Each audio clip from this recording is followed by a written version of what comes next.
네, 올해는 두 가지밖에 없습니다. 디딤돌 대출하고 특례 보금자리론. 기존 보금자리론과 적격 대출이 합쳐졌다. 그 장점들이 섞여 있다고 보시면 돼요. 그러니까 보금자리론은 좋기는 좋은데 소득 기준이 있었거든요. 예. 이번에 나온 건 그냥 집값이 9억 이하기만 하면 되고 소득 기준도 없습니다. 그럼 얼마까지 대출이 된다 이런 그 제한이 있습니까? 예, 9억 원 이하 주택에서 최대 5억 원까지 가나요? 이게 이제 4.25에서 4.55% 기본적으로 적용되는 금리. 시중은행의 가장 하단보다 살짝 낮은. 고정금리로 보면 이건 이제 끝날 때까지 고정금리입니다. 이거는 중도상환수수료가 없기 때문에 그냥 상환하시는 게 부담이 없으시다. 1년 동안만 한다. 네. 이렇게 발표가 된 것 같던데. 그렇죠. 그 왜 1년만 합니까? 좋으니까. 예, 부동산 가격이 요즘 계속 내리고 있습니다. 네. 녹화하는 시점인 오늘도 내리고 있으니까 이 방송이 송출되는 그날도 아마 내리고 있을 것 같습니다. 예. 부동산 가격이 계속 집값이 좀 내리니까 제가 보기엔 전 국민이 다 가슴이 뛰시는 것 같아요. 집을 갖고 계신 그렇죠. 분은 집값이 내리니까 두근두근 불안해서 가슴 뛰시고 없는 사람들은 없는 분들은 언제 사야 되나? 이제 사야 될 때가 됐나 좀 기다려야 되나? 그렇죠. 그렇게 해서 가슴이 뛰실 것 같습니다. 근데 이제 집을 사게 되면 집만 고르면 되는 게 아니라 대체로는 대출을 끼고 사시기 때문에 네. 대출도 골라야 되잖아요. 그럼요. 그래서 오늘은 여러 가지 대출 상품 중에서 사실은 제일 좋은 게 정부가 아무나에게 안 주는 대출입니다. 왜냐하면 그렇죠. 혜택이라는 뜻이거든. 그렇죠. 누구나 신청하세요. 이럴 때는 반대로 안 쳐다보아도 되는데 네.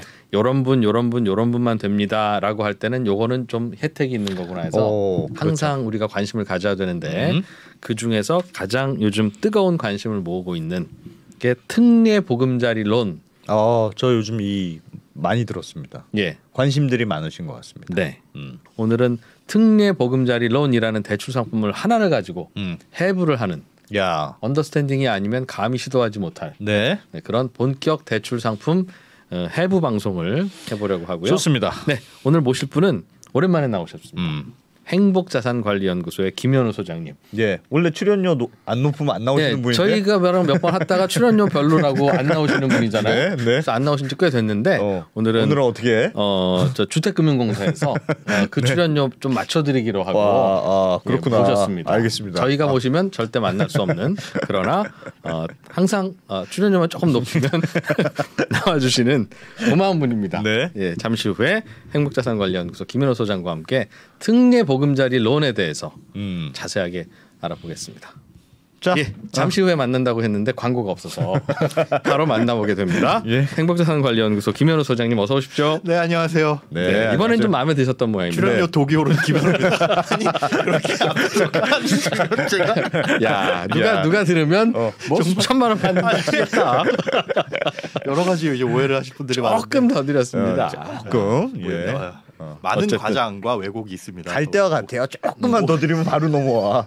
근데 우린 또 그거 드리기 싫어가지고 또 다른 분 찾아보고 참 치열한데 어쨌든 정말 그건 대출 시장 같네요. 농담입니다, 여러분. 농담입니다. 예. 자, 오늘은 특례 보금자리론이 예. 본격적으로 해볼 텐데 하나씩 배워보죠. 집을 살 만한 타이밍은 맞습니까? 개인적으로 그러니까. 어떻게 생각하세요? 이건 뭐 아마 이 프로님이 질문하시면서도 네가 알겠니? 라고 전제를 깔아두고 하시는 건데 아니, 시장을 오래 관찰하시는 공부할 수 분이니까. 있죠. 뭐 전망이라는 건 모르는데 요즘 분위기를 조금 알려드리자면 경매 시장이 살짝 들썩이고 있기는 합니다. 경매 시장을 보니까 네. 지금 수도권에서 지난 1월에 경매 경쟁률이 5.8대 1 평균.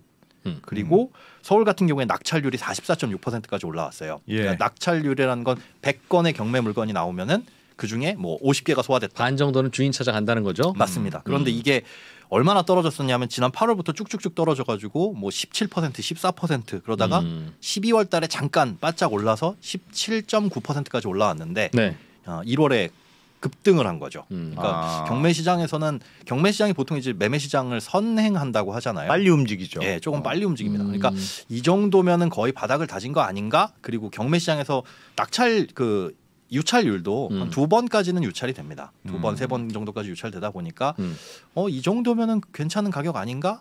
라는 걸로 봤을 때는 네. 사려는 수요가 없는 건 아니고 가격 부담은 여전히 느끼고 있는데 타이밍만 내 타이밍이다라고 생각되면 그게 여러 가지가 있겠죠. 그 자본적인 여유라든가 아니면 내가 생각하는 가격대라든가 요때로 오면은 매수 분위기는 일어나고 있는 것 같습니다. 저도 뭐 개인적으로는 집값이 여전히 비싸다는 생각은 드는데 네. 이 집값이라는 게 언제는 쌌나 이렇게 생각하면 그럼 참 이게 내 눈높이까지 내려오는 걸 기다린다는 건 어찌 보면 좀 요원한 것 같기도 해서 비싸면 비싼 대로 싸면 싼 대로 관찰은 좀 해야 되는데 그래서 당장 지금 이 가격에 사세요는 아니지만 네. 슬슬 이제 내가 내 집 마련하고 싶은 지역에 어떤 매물들이 있고 대략 전세값 얼마고 하는지를 이제 알아는 보셔야 뭔가 기회가 왔다 싶을 때 결정을 내릴 수 있지. 그 기회가 지나고 놓고 생각해 보면 뭐 하루 이틀 만에 가지는 않습니다만 네. 의외로 이렇게 급락했던 거는 또 그 바닥 기회를 길게는 안 주는 경우가 있어서 좀 잘 공부는 해볼 필요는 있겠다 하는 생각은 아니 드네요. 요즘 거래량은 조금 늘었다고 그러더라고요. 특히 조금 낮은 금액의 아파트들은 네. 너무 고가 아파트 말고는 요즘 이 특례 보금자리론 때문에 그런지 아무튼 뭐 거래량은 조금씩 늘고 저희가 매수를 있다고 부추기는 건 아닙니다. 나중에 저희 뭐 하더군요. 그냥 그런 것 같다. 안 기자도 방송하느라고 몰라요. 들은 얘기예요. 들은 얘기. 기사로 봤어 기사로. 그러니까. 아무튼 알겠습니다. 예. 하여튼 그러면 이 요즘 주택담보대출 금리는 시중에 은행에 가면 네. 한 어느 정도 받습니까? 이게 4%? 지금 4% 중반에서 뭐 6%대 극후반이라고 보시면 돼요. 1월 말 기준. 예. 그러니까 조금씩 떨어지고 있기는 한데 사실 그거잖아요. 좀 전에 말씀해 주신 것처럼 주택 가격이 내가 생각하는 그 눈높이까지는 아니더라도 아 그래 요 정도면 살만해라고 하는 이제 부담이 되는 게 금리인데 살짝 내려가고 있는 추세이기는 하지만 1월 말 기준에서 아직 싸게 받아도 4%대 중후반 그리고 뭐 높게는 6%대 후반에 아직도 좀 높긴 높네. 부담스럽죠. 아, 그러니까 우리가 높긴데. 20%뭐 이렇게 봤을 때 이 금리는 요즘은 한 일주일이 조금씩 달라요. 새로 나가는 대출 금리가 계속 바뀌니까 1월 말 네. 기준과 2월 초 기준과 2월 중순 기준이 예. 조금씩 다릅니다. 그리고 뭐 이제 인터넷 전문 대출은행은 좀 더 싸기도 하고 해서 맞아요. 금리를 잘 좀 들여다볼 필요는 있는 것 비싼 같아요. 것 그 같긴 한데. 이유도 있을 것 같아요. 그러니까 집값이 요 정도는 괜찮아라고 했는데 금리가 빠지는 속도가 이제 또 눈에 보이다 보니까 예. 그러면 조금 금리도 떨어졌을 때 살까라는 수요 그런 생각도 또 하실 수 있고. 네. 예. 하여튼 최근에 대략 한 어느 정도 고점 대비 얼마나 떨어진 거예요? 이게 최근에? 뭐 고정금리 대출, 변동금리 대출인데 고정금리 대출 같은 경우에는 은행채, 금융채 5년물 요거 기준으로 하잖아요. 네. 금융채 5년물 보니까 이 불과 한 석 달 전쯤 고점 11월 대비. 예, 예. 고점이 5.3%였어요. 요즘 얼마예요? 3.9까지 내려왔더라고요. 약 한 150bp 1.5% 네, 포인트. 그 정도 1.5, 1.4 이 정도까지 빠졌고요. 고정금리 예. 대출도 뭐 대략 그 정도 빠졌겠네요. 네, 그 정도 빠졌다고 보시면 되고 다만 이제 변동금리 대출은 코픽스를 기준으로 하는데 코픽스 금리는 그렇게 많이 빠지지는 않았습니다. 많이 빠지는 않았고 고점이 이제 작년 12월 4.34에서 지금 1월 기준으로 했을 때 4.29. 뭐 살짝 내려왔는데 거기에 이제 가상금리가 좀 빠져서 변동금리 대출은 뭐 1% 포인트 넘게 빠지진 않았다. 코픽스는 별로 안 빠졌는데 네. 예금 금리들이 꽤 내려가고 있어서 그것도 두세 달 안에는 쭉쭉 네. 좀 빠질 것 같은 생각은 들어요. 쭉쭉 해봐야 뭐 얼마 되지는 않겠습니다. 이게 근데 살짝이지. 실제로 체감이 되는 게 어. 제가 다니는 헬스장이 그 2층이거든요. 네. 그러면 유리가 있고 거기에 이제 뭐 러닝머신이 있어요. 네. 근데 그 앞에 이제 이금융권이 있습니다. 네. 그런데 거기에 매번 특판 예금, 특판 적금이 그냥 커다랗게 붙어 있었거든요. 예. 그 금리가 슬슬 떨어지더니 아 맨날 뛰면서 보니까 네, 네, 그게 눈에 이게 작년 여름부터 겨울까지는 가을까지는 그냥 계속 올라갔어요. 예. 근데 어느 순간 그게 슬슬 떨어지더니 이제 그게 굴비 광고로 바뀌었습니다. 더 이상 예금 필요 없다. 더 필요 이상, 없다. 필요 없다. 그게 이제 시장 분위기가 예금 슬슬 이제 은행들이 필요 없다. 이렇게 하여간 그래서 그렇습니다. 그런 분위기 등등 때문에 이게 집을 좀 알아봐야 되나 하는 조금 분들이 좀 금리는 늘어날 수 있고 조금 더 떨어지는 분위기긴 한가 봐요. 네, 그래도 슬슬 어쨌든 빠지는 분위기라고 보시면 됩니다. 네. 대출 금리는 앞으로 뭐 이렇게 예상을 좀 할 수 있어요. 떨어지는 분위기긴 한 것 같은데. 네, 떨어지는 분위기가 한 것 같은데 사실 원가가 얼마나 될 거냐 앞으로 예. 금리가 이거는 파월도 모르잖아요. 근데 뭐 지금 시장 분위기는 두 분 어떻게 생각하세요? 금리 떨어질 것 같나요? 올라갈 것 같나요? 저보고 내기를 걸라고 하면 좀 네, 더 떨어지는 떨어지는 쪽으로 할 텐데 쪽으로, 예. 저는 큰 돈 내기는 못 하겠어요. 어떻게 될지 모르기도 하겠고 네. 올라간 가능성보단 내려갈 가능성이 높아는 뭐 보이는데. 그렇게 하겠으나 거기에 5만 원 이상 걸라고 하면 다시 한번 생각해 볼 것 같습니다. 아직은 잘 모르겠다. 사실 왜냐하면 작년에 금리가 이렇게 오를 줄 누가 알았어요?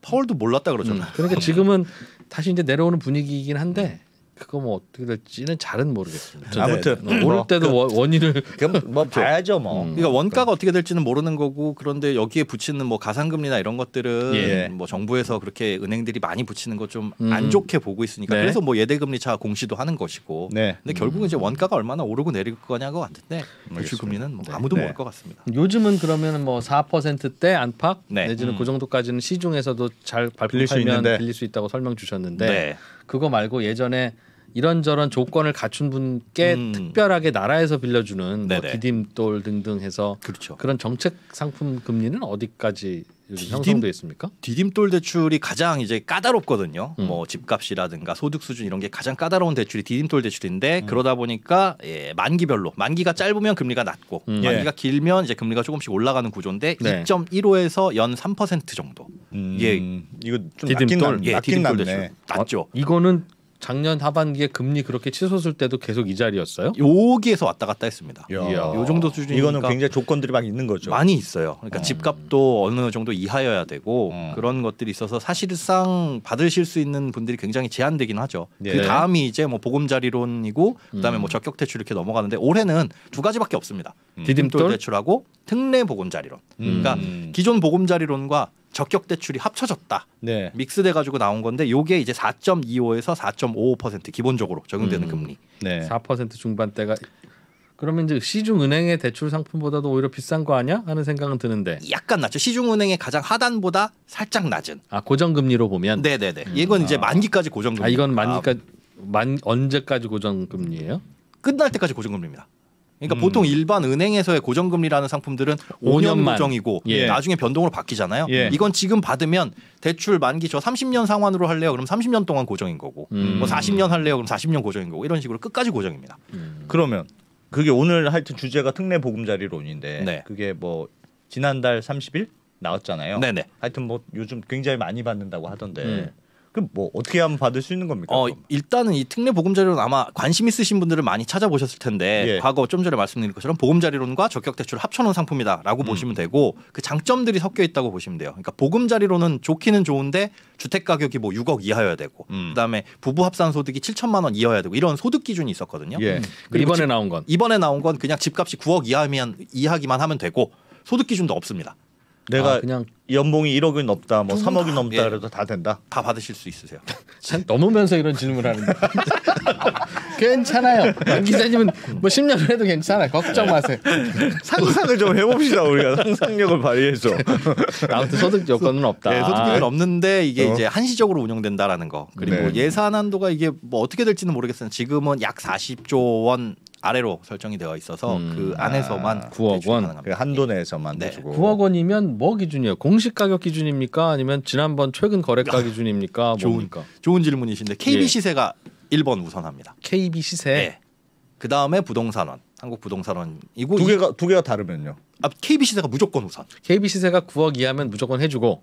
그런데 그거 두 가지를 따져 보셔야 돼요. KB 시세가 9억 원 이하인데 신청을 했는데 나는 9억 2천만 원에 산다. 이건 안 돼요. 그러니까 매매가와 시세가 다 9억 이하로 들어와야 됩니다. 아, 집을 살 때 네. 9억 이하의 계약서 써야 되고. 그렇죠. KB 시세 알아보니까 10억이면 또 안 되고. 그것도 안 됩니다. 그럼 약간 8억대 집을 사셔야 안전. 하겠네요. 네. 그럼 내가 계약은 8억대 했는데 시세로 9억이면 안 되는 거네? 안 되죠. 그것도 안 되고. 넘어가면 안 되죠. 부동산원 시세는 그때 왜 등장합니까? KB 시세가 없는 경우. 없는 경우에. 그럴 수 있으니까. 오피스텔은 됩니까? 안 그냥 됩니다. 집 사. 뭐 식구도 많은데 무슨 오피스텔이야. 오피스텔이 좀 싸지 않을까? 아파텔 이런 거 아파텔. 안 돼. 아파트. 그러니까 강세계짜리 주택, 아파트. 공부상 주택만 돼요. 그러니까 뭐 근린생활시설, 뭐 생활형 숙박시설, 오피스텔 포함해가지고 이런 것들 그거 다 안 되고? 안 됩니다. 아, 빌라, 아파트 이런 것만 된다. 그렇죠. 주택만 된다. 그런 이제 아파트 아닌 경우에는 그러니까 KB나 부동산원 시세가 안 나와 있는 경우 예. 그러면 공시가와 감정가 중에서 둘 중에 하나를 선택할 수 있습니다. 그러니까 공시가로 할 수 있으면 하도 그냥 낮은 걸로 그냥 하든지 해도 소비자가 문제 없으면 그냥 그걸로 하면 그렇죠. 되고. 이게 난 이게 유리해. 제일 편하겠네. 네, 뭐 6억 이하로 들어오고 나는 이렇게 해가지고 조금만 오히려, 필요해. 조금만 필요하고 여기가 돼. 그럼 그걸로 하시면 되는 거고. 네. 말씀하신 것처럼 한도가 조금 문제 있을 것 같다라고 한다면 감정가 중에 선택할 수가 있는데 감정가로 했는데 9억이 넘게 나왔다. 이거는 뭐 어쩔 수 없는 거죠. 이런. 그럼 뭐 안 했다고 치면 안 돼요? 아니. 나 감정 안 하는 거야. 아니 어차피 이것도 안 되고 이것도 안 되는 거잖아요. 그러니까 이건 됩니까? 신청할 때는 6억 이하나 9억 이하여야 되니까 공시가로 신청하고 네. 네. 대출 한도 할 때는 감정평가에서 높게 받아가지고 안 돼? 아니, 안 됩니다. 그건 안 네. 되고 안 됩니까? 처음 일관되게 해야 네, 된다. 네. 둘 중에 하나의 기준으로만 그렇죠. 한다. 네. 처음에 선택할 때보다 둘 중 하나를 선택할 수 있다. 알겠습니다. 알겠습니다. 예. 네. 이미 집을 갖고 있는 분들도 뭐 내가 대출이 있으면 대출 갈아타기를 요걸로 받아서 할 수도 있다고 들었는데 그렇습니다. 이미 집을 갖고 있는 분들은 그럼 내 집이 KB 시세로 얼마인지 네. KB 시세가 없으면 감정원 시세로는 얼마인지 그게 9억 이하이면 할 수 있고 그렇죠. 그런데 KB 시세라는 게 어제 우리 옆에 아파트 팔렸는데 네. 뭐 8억 9천이던데요. 근데 바로 KB 시세에 반영되는 건 아니잖아요. KB에 전화해야죠. 반영해 달라고. 그러면 네 이렇게 바로 하지는 않는데 그 시차가 발생하니까 네. KB 시세로는 9억 1천만 원에 돼 있는데 뭐 최근 거래는 뭐 8억 9천에 돼 있다라고 한다면 지금 당장은 대출을 못 받아도 조금 기다리게 되면 뭐 받을 수 있는 가능성이 생기기는 하겠죠. 그런 제한이 있군요. 알겠습니다. 근데 정부가 이거 왜 내놓은 거예요? 너 지금 부동산 가격이 너무 떨어졌다고 지금 급해졌습니까? 그런 건 아니고요. 그런 건 아니고 아니 급하게 떨어지면 또 급해질 수 있는 겁니다. 이렇게 매번 맨날 그 무주택자의 시각으로 세상 바라봅니까? 물론 안정은 돼야 되지만 네, 네. 급락은 꼭 좋은 게 아닙니다. 네. 맞습니다. 뭐 여러 가지 뭐 이유는 있을 텐데 가장 큰 건 사실 대출 금리가 너무 급격하게 한꺼번에 막 오르다 보니까 예. 금리 부담 느끼시는 분들이 많잖아요. 변동금리 대출로 받으신 분들은 뭐 매달 바뀌는 건 아니겠지만 보통상 뭐 3개월, 6개월 이렇게 변동이 되실 텐데 그런 분들 같은 경우에 작년 11월, 12월에 엄청나게 이제 충격을 받으셨을 거고 그때 이제 대출 금리 때문에 뭔가 문제가 생기게 되면 여러 가지로 확산이 될 수도 있으니까 예. 그러니까 그거에 대한 안전장치로 내어놓은 대출이라는 게 첫 번째라고 보시면 될 것 같고 예. 그다음에 앞서 처음에 말씀드린 것처럼 실수요자는 늘 있거든요. 내 집 마련을 하려고 하시는 실수요자는 있는데 그렇지. 쭉 눈여겨봤던 주택이 있다. 그런데 대출을 받으려고 하니까 시중은행 대출은 너무 비싸다. 예. 그리고 앞으로 금리가 내려갈 것 같은 느낌은 갖고 있는데 글쎄 큰돈 걸고 내기하기는 좀 불안하다라고 예. 하시는 분들은 장기 고정금리니까 요참에 내 집 마련하시는 실수요자분들은 이런 정책 상품 이용해라라는 취지에서 장기 고정금리라는 게 가장 시중은행 제품과는 큰 차이가 큰 있고. 차이죠. 그러니까 한번 대어 보신 분들은 요번에 이 장기 고정금리라는 매력이 어느 정도인지 아마. 근데 장기 고정금리도 이거는 예를 들면 그 특례 보금자리로는 원금도 같이 갚는 그런 방식 아니에요? 원금하고 이자하고 같이 갚는 방식이잖아요. 무조건 지금은 사실은 원금이 일부라도 섞여 들어가야 돼요. 하기도 하고 물론 신용대출은 이자만 갚기도 하는데 네. 주택담보대출은 원금을 조금씩이라도 갚아가는 쪽에 일반적일 거고 예외가 없을 거예요. 예외가 네. 없는데 약간 비슷한 상환 방식은 있어요. 그러니까 예. 거치는 아니지만 거치와 거의 뭐이고 별반 다르지 않냐? 예. 라고 하는 상환 방식이 이제 체증식 상환 방식이라는 게 여기에 있거든요. 그게 뭡니까? 체증식. 점점 늘어나는 겁니다. 뭐가요? 점점 늘어나는 건데 뭐가? 내가 갚는 원리금이 젊을 때는 소액을 갚고 그렇죠. 적게 갖고 나중에 원리금은 많이 갖고 초기에는 적게 받다가 나중에 이제 원금 갚는 비중이 점점 늘어나면서 원금과 이자의 비중이 좀 올라가는. 그런데 처음에 갚는 그 원금이 뭐 대출 받은 금액에 따라서 조금 다르겠지만 몇만 원 수준밖에 안 돼요. 그러니까 이제 소장님도 기왕이면 네. 설명해 주실 때 갈수록 부담이 무거워집니다. 이렇게 설명해 주지 말고 네.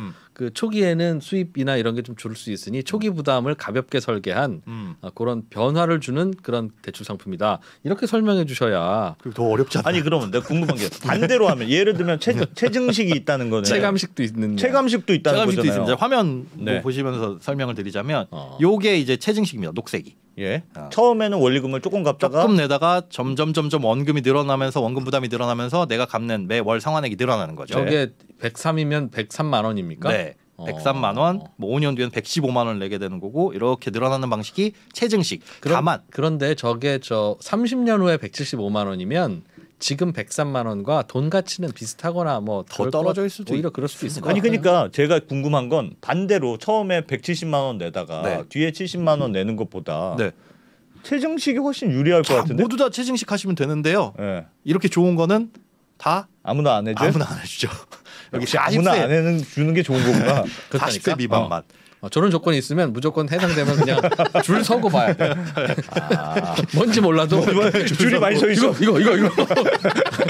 뭐 이건 안 되고 저건 안 돼. 그럼 이거 하시는 게 좋은데 음. 40세 미만 채무자 그러니까 39세 이하까지만 가능하고 대출 만기 50년은 선택이 불가능합니다. 너무 길게 늘려놓으면 그거 거치와 다름없지 않냐. 이거는 안 된다. 50년짜리는 안 되고 네.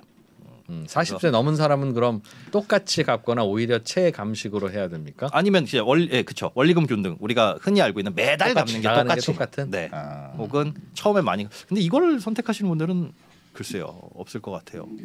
근데 왜요? 예를 들면 네. 지금은 돈이 지금이 많고. 약한 50세쯤 되셨는데 네. 50세면 사실은 인생 사이클에서는 제일 돈 잘 벌는 짧은 시기거든요. 그래서 미리 그때는 미리 많이 갚다가 원금 부담을 그러다 이제 은퇴하고 나면 한 달에 100만 원도 하는 네. 분들은 좀 줄여주세요 할 수도 있죠. 아니 나라에서 괜히 만들겠습니까? 참 긍정적이지. 오늘 푹 주무셨나 봐요. 그게 아니라 뭐 네. 예. 뭐 그럴 수도 있어. 그런 경우에 그럴 수도 따라서 있겠네요. 난 그게 좋다 하는 분들도 아니 근데 있겠죠. 저는 그게 거지. 왠지 제가 선택 못 하는 거니까 이게 제일 좋아 보여서 체증식이요. 체증식이요? 네. 아닙니다. 사람마다 다른 게 있고 다 나라가 뜻이 있습니다. 참고로 우리가 우리나라의 주택담보대출 상환 기간을 보면 8년에서 10년 정도입니다. 중간에 다 다 갚아버리죠. 갚는다는 거죠. 갚는다는 게 대환. 아니라 판다는 그렇지. 뜻입니다. 집을 집 팔고 한다는 네, 새롭게 뜻이니까. 대출을 일으키거나 어렵게 설명해 드린 것 같으니까 실제 대출을 받았을 때 예를 들자면 예. 5억짜리 주택의 대출 금액은 2억 원이다. 그리고 만기는 20년으로 잡았을 때요. 30년으로 예. 잡으면 더 부담을 줄어들 수 있습니다. 채감식은 그러니까 처음에 많이 내는 방식은 149만 원 거의 150만 원 내다가 83만 원까지 이렇게 쭉 20년에 걸쳐서 떨어지는 거고. 네. 근데 총이자는 제일 적죠. 원금을 처음에 그렇게 많이. 하니까 예. 이자가 좋군요. 그렇지. 네. 그렇게 이렇게 되고 그다음에 원리금 균등은 그냥 이렇게 가는 겁니다. 갈수록 원금은 초록색인 원금은 줄어들고 초록색이 이자죠. 이자에 원금은 늘어나고 이 안에서 이렇게 되어 있고요. 원금이 왜 늘어나요? 이거를 맞추려면 안에서 원금 그 비중이 늘어나게 되어 있습니다. 매달 똑같은 금액을 갚으려면. 그러니까 이자하고 원금하고 합쳐서 같은 합쳤을 금액을 때- 내는 거니까. 처음에는 하나도 안 갚았으니까 이자가 비싸고 그렇죠. 아하. 조금은 갚았으니까 그다음부터 이자가 싸지고. 줄어든다고 생각하면 네, 된다. 거기에서 이제 원금이 참참참참 알겠습니다. 비중만 예, 달랐을 뿐이고 예. 매달 내는 거는 이렇게 고정이다. 그리고 예. 체증식 아까 말씀드린 점점 올라가는 거는 네. 처음에는 73만 원 정도로 거의 부담이 절반 이하 수준이죠. 예. 여기에서 이제 나중에 쭉 올라가는 구조. 이렇게 지금 설계가 되어 있습니다. 그래서 근데 가끔씩은 저런 걸 이제 언론에서 설명해 주시면서 네. 총 납입 이자가 체감식이 제일 낮으니까 체감식이 제일 좋은 옵션입니다라고 소개해 주시는 경우가 있는데 원금 균등도 그렇게 설명하시는 경우가 예, 있더라고요. 그건 아닙니다. 아니죠. 그러니까 예. 물론 이제 은행한테 주는 이자 총액은 저 체증식이 더 많지만 네. 그건 돈을 그러니까 초기 안 갚고 내가 그 기회를 내가 활용하기 때문에 네. 그런 거예요. 그런 거니까 저건 좋고 나쁜 건 없고 각자의 사정에 맞춰서 나의 현금으로 맞춰서 하면 된다. 네. 뭐 그런 저도 아는 게 하나씩 이렇게 있으면 이렇게 말씀드려도 됩니까? 많이 말씀해 주세요. 특례보금자리론 들어보니까 네. 그것도 무슨 뭐 이런저런 우대금리 받으면 더 금리를 낮게 하는 것도 있다던데. 슬슬 관심 생겼어. 관심. 급관심. 일단 제가 보기에 안 기자님은 일반형을 받으셔야 될 것 같아요. 이게 일반형 뭡니까? 두 가지로 나뉘어 있습니다. 일반형과 우대형이 있는데 일반형은 네. 그냥 다 통용되는 형태라고 보시면 되고 네. 여기에서는 이제 금리가 만기별로 조금 다르지만 만기가 짧을수록 뭐 10년에 가까울수록 4.25. 예. 여기서 점점 만기가 길면 높아져가지고 4.55%까지. 최장 얼마까지 만기가 가능해요? 최장 50년 만기까지 가능한데 요거는 4.45%까지 예. 까지 올라갑니다. 올라가고 네. 예. 만기가 짧으면 이자도 약간 낮고 4점 뭐 초반대까지. 네. 예. 그런데 여기에서 아까 일반형이라고 말씀드렸는데 일반형의 기준이 주택 가격이 6억 원을 초과하거나 소득이 1억 원을 초과하면 다 일반형. 그거는 우대형으로 못 가고 네. 이거는 그냥 무조건 일반형인데 여기에서 받을 수 있는 우대 금리는 전자약정을 통한 아낌이 요거에 해당되면 0.1% 포인트 깎을 수 있는 게 이게 최대입니다. 그럼 일반형은 만기에 따라 이자가 좀 다르고 달라지고 네. 우대를 굳이 받고 싶으면 전자약정이라는 걸 하면 0.1까지 깎인다. 그게 다네 그냥. 그게 답니다. 그럼 나는 우대형으로 하고 싶어. 그러려면 소득도 1억 원이 안 돼야 되고 집값도 6억 원. 소득은 기준별로 따로 정해져 있고 집값은 6억 원 이하여야 되고 동시 충족해야 됩니다. 집값과 소득이 동시 충족. 그래서 화면 보시면 이제 네 가지 우대형은 네 가지가 있는데 뭐 저소득 청년은 소득 6천만 원, 뭐 신혼가구는 7천만 원, 미분양 주택 8천만 원. 요 소득 요건도 충족을 해야 되고 주택 가격도 6억 원 이하여야 되고. 그러나 소득 요건이 1억 원 이하이기만 하고 주택 가격이 6억 원 이하면 우대형을 받을 수 있죠. 그런데 우대형의 저 추가 혜택은 좀 더 엄격한 저 기준을 통과해야 된다는. 그러니까 표가 저 세 가지를 다 만족해야 되는 거죠. 그러니까 6억 원 미만이고 그 소득 조건도 6천만 원이나 7천만 원 미만이어야 그렇죠. 되고 여기 요것도 해당이 돼야 되고. 사회적 배려층이냐 신혼가구냐 그렇습니다. 미분양 주택이냐 요렇게 해당 세 개 다 해당될 때마다 하나씩 조금씩 더 깎아준다. 맞습니다. 이것도 중복 적용돼서 최대 0.8% 포인트까지만 중복 적용이 된다. 그러면 내가 소득이 1억이 안 된다라고 네. 생각하면 일단 나는 우대형이 되는지 확인해 보고. 네. 근데 집값이 6억 원 넘네. 그럼 다시 그럼 일반형으로 딱 가고. 백. 그렇죠. 집값도 6억 원이 안 돼? 그러면 이제 우대형 금리가 적용되는데 소득이 저 중에서 어떤 혹시 게 제가 더 포함되는 게 있는지 그렇죠. 신혼가구이거나 혹은 뭐 저소득이거나 미분양이거나 하면 좀 거기서 더 깎아주고 네. 그렇게 이해하면 되겠군요. 네. 깔끔합니다. 집이 이미 한 채 있는 분은 또 살 때 저렇게 적용은 안 됩니까? 집이 한 채 있는 분은 또 살 때 적용이 되기는 하는데 1주택이신 분들은 네. 이거는 이제 2주택을 가져라가 아니라 내 집 팔고 새로운 집으로 가시는 수요를 생각한 거예요. 그래서 일시적 2주택. 그렇죠. 그래서 기존 주택을 2년 이내에 처분한다라는 약정. 약정이 달려 있습니다. 그럼 뭐 1주택자한테 해당된다는 뜻이네요. 사실상. 뭐 무주택자나 1주택자까지. 예, 그렇게 보시면 되죠. 1주택자가 갈아탈 때 네. 혹은 1주택자가 내 집을 담보로 뭐 다른 대출을 쓰고 싶을 때 그렇죠. 무주택자가 내 집 마련할 때. 네. 그리고 이제 세입자 네. 중요한 게 이제 세입자에 대한 보증금을 빼줄 때 요거 대출이 요즘에 많이 어려웠잖아요. 그게 무슨 말 역전세난 때문에 그렇죠. 전세금 내줄 돈 부족한 집주인들. 네. 세입자는 나가겠다고 하는데 5억에 들어온 세입자 새로 구하려고 보니까 4억에 들어오겠다라고 한다면 그럼 이제 1억 부족하죠. 그렇죠. 1억 부족한 것들도 있고 예. 아니면 당장 이제 계약 만료돼서 다음 주에 저 나가요. 세입자 들어오든 말든 5억 당장 빼주세요. 이러면은 답이 없었잖아요. 예. 그런 거 대출되는 게 사실은 가장 포인트가 아닐까 싶어요. 이거 지금 인기 있는 이유가. 원래 그런 것도 해줬습니까? 정부 그 정책 대출에서. 정책 대출 중에 그런 보증 상품이 있긴 했는데 그거 예. 한도가 뭐 한 주택당 1억 이렇게 나오는 것들밖에 없었거든요. 그러니까 굉장히 제한적이죠. 이런 대출은.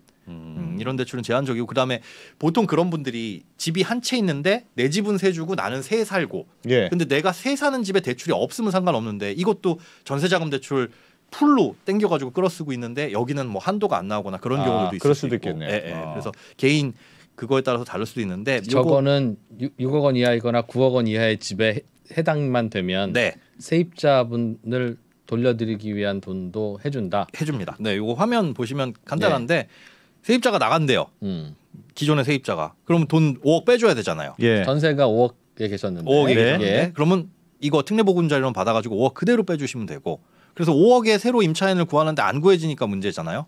그래서 어쩔 수 없이 시세가 요즘에 전세가 많이 내려서 3억에 세입자를 구했다. 예. 그래서 3억짜리 임차인을 드리면 일단 5억의 빚은 졌지만 3억 보증금 들어왔죠. 예. 그 돈은 갚으시면 바로 바로 갚고. 갚으실 수가 있어요. 예. 모든 대출이 바로 갚을 수 있는데 가장 부담되는 게 중도상환 중도상환 수수료잖아요. 수수료. 그래서 예. 뭐 딴 데 넣어서 굴릴까 뭐 이런 고민하실 수도 있는데 이거는 중도상환 수수료가 없기 때문에 일부 상환도 없기 때문에 그냥 상환하시는 게 부담이 없으시다. 그래서 아마 임차보증금 용도로 하시는 분들이 꽤 많으실 이거는 이 특례 보금자리로는 어떤 용도로 집 살 때 빌렸든 네, 뭐 하든 뭐 갈아타기용으로 했든 네, 중간에 갚아도 중도상환 수수료가 항상 없습니다. 없습니까? 네, 그러면 내가 이걸 일단 빌렸다가 네. 이거 고정금리라면서요. 네네. 그때 시중금리가 확 더 떨어 은행들이 경쟁해서 하여튼 대출금리가 떨어졌어요. 네. 그러면 그냥 갚고 갈아타면 되겠네요. 갈아타면 됩니다. 그러니까 이 기존 야. 대출을 갚을 때도 중도상환 수수료가 있더라도 갈아탈 때 없고 예. 그러니까 특례보금자리론으로 갈아탈 때도 없고 여기는 그때 일단 없고. 예, 그 어떤 상황에서도 없군요. 없습니다. 중도상환 수수료가. 네. 중도 상환 수수료 없는 건 다른 은행들이 조금 본받아 줬습니다. 그러네요. 물론 왜 받아야 되는지도 알고 뭐 필요하기는 한데 맨날 이러실까봐 그렇긴 한데 너무 비싸요 초반에. 중도 상환 수수료가 좀 비싸긴. 그러면 그냥 크게 고민 없이 지금 싸다고 생각하면 그냥 하면 되겠네요. 이거는 그러면. 그렇죠. 고민 포인트는 딱 그거 하나인 것 같아요. 그러니까 금리 계속 떨어지고 있네. 예. 일주일이 다르게 조금씩이라도 내려가는 모양새를 보이네. 그러면 지금 신청했는데 내가 신청할 때보다 한두 주 뒤에 더 낮아지면 어떡하지 걱정하실 수도 있는데 예. 이건 좋은 점이 지금 만약에 신청을 했어요. 예. 그런데 바로 다음 주에 뭐 대출 실행되고 이게 안 됩니다. 30일이 걸려요. 30일 걸립니까? 실행까지 30일이 걸려요. 그래서 뭐 급하신 분들은 오히려 그건 좀 이용 못 하신다는 단점은 있죠. 예. 그러니까 30일은 반드시 걸리니까 예, 뭐 잔금 칠 때까지 2주일 남았으면 안 되죠. 보통 은행 가면 얼추 되긴 되거든요. 네네. 이건 좀 시간이 걸리는구나. 이거는 절대 안 된다라고 보시면 되고 그럼 그 사이에 만약에 금리가 떨어졌어요. 그러면 내가 신청했을 때와 실행일 당시의 금리를 비교를 해가지고 예. 낮은 걸 적용해 줍니다. 금리가 떨어지는 건 시중금리 떨어졌다는 얘기가 아니라 이 주택금융공사의 이 상품의 금리가 떨어졌으면 이것도 그렇죠. 매달 금리가 달라져요? 매달 정해놓고 정기적으로 언제 금리를 조정한다 이런 건 없는데 예. 시중금리 상황 보고 대충 반영한다. 예, 반영합니다. 그래서 생각을 해 두실 게 조금 여유가 있으신 분들은 일단 신청해 놓고 대출이 됩니다라고 승인이 나면 그 다음으로부터 뭐 30일 이내에 이렇게 받으면 되거든요. 그러니까 신청일로부터 총 70일 정도가 되는데 그 여유가 조금 있으니까 좀 떨어졌을 때 신청해야지 해서 뒤로 미루실 필요까지는 없다. 그 대출 실행되는 날짜에 하여튼 최선의 조건을 드린다. 네, 맞습니다. 이게 나라에서 하니까 이런 게 좋아. 그런 거 유두리가 있네. 보통 유두리가. 사기업이 하면 이거 욕심 나니까 이렇게 안 해준다. 보통. 그러면은 집값이 원래는 9억 원 발음 있죠. 6억 원 이상 9억 원 사이여서 네. 내가 그 아까 일반형으로 받았어요. 6억 원은 넘어서. 6억 원. 근데 집값이 들면, 집값이 막 떨어졌어. 그래서 6억 원 밑으로 갔어요. 네. 그럼 나 우대형으로 중간에 갈아타는 거 되냐? 안 돼요. 그거 됩니까? 안 됩니다. 그건 안 됩니다. 그럼 왜 안? 만약에 8억 9천에 샀어요. 근데 예. 중간에 집값이 올랐어. 안 됩니다. 이러면 그거 억울합니다. 그럴 거 아니에요. 그렇지. 그건 그대로 오르는 것도 해주니까 안 되니까. 오르는 거 그대로 해주니까 예, 예. 하여간 그거는 돈 받을 시점으로 한다. 네. 그래서 중간에 저 집값이 6억 밑으로 떨어졌는데 이거 대출금리 낮춰줘 이건 안 된다. 안 됩니다. 그러면 그렇다고 상환하고 또 다시 특례를 신청하러 오면 그건 안 특례는 받아주니까 한 번뿐. 특례는 한 번뿐. 네. 그러면 또 있네요. 꼼꼼하게 되게 치밀하게 설계돼 있다. 됐습니다. 알겠습니다. 그러면 다자녀 혜택도 있고 네. 신혼부부 혜택도 있고 네. 청년 혜택도 있고 뭐 있었는데 네. 몇 살까지가 청년이고 신혼부부는 뭐 결혼 몇 년 차까지가 신혼부부입니까? 자, 결혼 7년 이내가 신혼부부고요. 아까 청년 같은 경우에는 39세 이하이긴 한데 소득 6천만 원이라는 게 걸려 있고요. 그다음에 뭐 신혼부부도 소득 7천 걸려 있고 다자녀는 이제 3자녀 이상. 세자녀는 우대. 3자녀 이상. 아까 뭐 저 사회적 배려 뭐 이런 거는 장애인 다문화 한부모 가구 여기에 해당되고 다자녀 알겠습니다. 요런 거 있으신 분들은 또 뭐 사회적 배려층으로 좀 더. 네. 그럼 얼마까지 대출이 된다 이런 그 제한이 있습니까? 예, 그거 말씀 안 드렸네요. 9억 원 이하 주택에서 최대 5억 원까지 가능합니다. 5억 원까지. 네. 5억 원. 다 5억 원 신청하면 5억 원을 다 받을 수 있습니까? 아까 말씀드렸잖아요. 그게 LTV도 적용받아요. 예. LTV도 아파트 기준에서 70% 최대 70%까지 적용받고 네. 생애 최초인 경우에는 80%까지 해주는데 9억에서 5억까지밖에 안 되면 뭐 70%도 안 되는 거네요. 그럴 수 있죠. 그런데 집이 뭐 꼭 9억 원일 리는 없잖아요. 그렇죠. 5억짜리 집을 한다라고 한다면 70%까지 해서 그렇죠. 5억짜리 집인데 5억 원까지 대출해 주는 건 안 그건 되니까. 아닙니다. 그러나 안 됩니다. 5칠에 3억 5천까지는 해준다. 네. 5억짜리면 생애 최초면은 거기에 4억까지 4억까지 해준다. 4억까지 해준다. 다만 이건 아파트 기준이고 예. 아파트 아닌 주택은 5% 포인트 정도 낮게 나온다 이렇게 생각하시면 됩니다. 더 덜 빌려준다. LTV를 좀 낮게 잡습니다. 네, 알겠습니다. 그러면 이 아파트는 KB 시세도 있고 다 있는데 네. 말씀하신 것처럼 다세대나 뭐 단독주택 뭐 이런 경우에는 부동산원 시세는 항상 있어요? 둘 다 없는 경우는 없는 없습니까? 경우도 있습니다. 그렇죠. 없는 경우에는 주택 공시 가격 그리고 이것도 제대로 안 나오면 감정가액. 그럼 공시 가격이 6억 이하면 되든가 9억 이하면 되는 거예요? 9억 이하 집은 서울에 그렇게 많지는 않은 것 같은데요. 9억 이하만 받을 수 있다면서요. 아파트 중에는 특히 더 찾기가 쉽지는 않을 텐데. 근데 많답니다. 많다고요? 집값 많이 내렸다. 왜 이렇게 내 눈에만 안 보여 대체? 작년 말 12월 기준 해가지고 예. 서울의 9억 이하 아파트가 55만 가구. 서울에? 예, 서울에만. 그러니까 전국 기준은 815만 가구. 이게 전체 86% 예. 정도고 아파트가 아닌 것들이 이제 또 9억 안 네. 되는 것들도 있잖아요. 이것까지 네. 포함하면 전체 한 90% 정도가 9억 이하 주택이라서 예. 대상자분들은 꽤 많을 것 같다. 그래서 지금 많이 밀리고 있는 것 같기도 하고요. 이거는 그 1년 동안만 한다. 네. 이렇게 발표가 된 것 같던데. 그렇죠. 그 왜 1년만 합니까? 좋으니까. 이런 거 요번만 됩니다. 요때만 됩니다 하는 거는 일단 좋아. 줄 서야 되는 거라니까. 앞서 보금자리론하고 적격 대출하고의 장점을 믹싱해놨다고 했잖아요. 예. 그래서 이거를 그대로 가지 않는 이상은 다시 이제 분리를 할 거라서 1년만 운영을 한다라고 했는데 뭐 상황 봐서 그러면 정치인이라는- 1년이로 했는데 네. 지금 40조라면서요. 총 그쵸. 한도가 40조가 다 떨어지면요? 그래 사람들이 너무 많이 받았어. 근데 1년은 남았어. 그러면- 6개월 만에 40조가 다 썼다. 일단 지금 기준으로는 못 스톱이에요? 받습니다. 스톱? 네, 지금 기준으로는. 아 그럼 받으실 분들은 빨리 가긴 가야겠네. 홈쇼핑 같아. 자 임박했습니다. 야 이제 그 네이비는 다 팔렸고요. 자 이제 카키색 남았습니다. 네, 그러니까 뭐한 6달 뒤에 금리 좀 떨어지고 고정으로 탈까 뭐 이렇게 생각하시는 분들 여유 가졌다가 안 될 수도 있는 것이고. 그래서 뭐 빨리 받아놨는데 나중에 사실 예산이 또 늘어나서 더 할 수도 있는 것이고. 뭐 그럴 고민은 수도 고민입니다. 있긴 한데. 한데 하여튼 최근이 금리가 좀 가파르게 낮아질 수 있는 가능성이 있는 시기라서 이거 조금만 여유 있으면 기다렸다가 예를 들면 세입자가 뭐 8월달에 나간다. 뭐 그런 게 있으면 그게 또 필요할 것 그때는 같은데라고 하는데 그때는 또 소진돼서 안 될 수도 있으니까 있으니까요. 그렇다고 먼저 받기도 그렇고. 네. 그거는 여유를 받고 그 시기가 맞으면 저는 먼저 신청을 해놓으시는 게 나쁘진 않을 것 같아요. 왜냐하면 다른 일반 대출, 변동금리 대출이나 시중은행 대출로 그럼 신청을 해서 네, 20일만 해주세요. 이건 안 된다. 네, 최소한 30일은 걸린다. 네.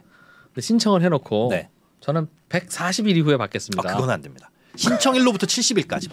70일. 그런 사람도 있습니까? 아니 내가 필요한 건 정작 9월 달인데 그때 네. 되면 금리가 더 낮아질 어떻게 될지 수 있으니까. 모르니까. 미리 받으면 금리 비쌀 것 같으니까 당연히 보통 그런 고민 할 수 있죠. 그래도 은행도 그러거든요. 신청하고 승인 나고 그때로부터 한 2달 아무리 긴 은행이어봐야 뭐 석 달을 안 줍니다. 예. 왜냐면 뭐 시중금리 바뀔 수도 있으니까. 그런데 요거는 이제 신청일부터 70일. 그러니까 한 2달 정도 여유 있으신 분들은 한 예. 달에서 2달 사이 여유 있으신 분들은 신청해 신청일부터 놓고 70일. 상황을 봐서 실제로 대출을 실행하는 건 금리 상황 봐서 이렇게 하셔도 돼요. 신청해놓고 중간에 상황이 이상한 것 같아서 철회도 됩니까?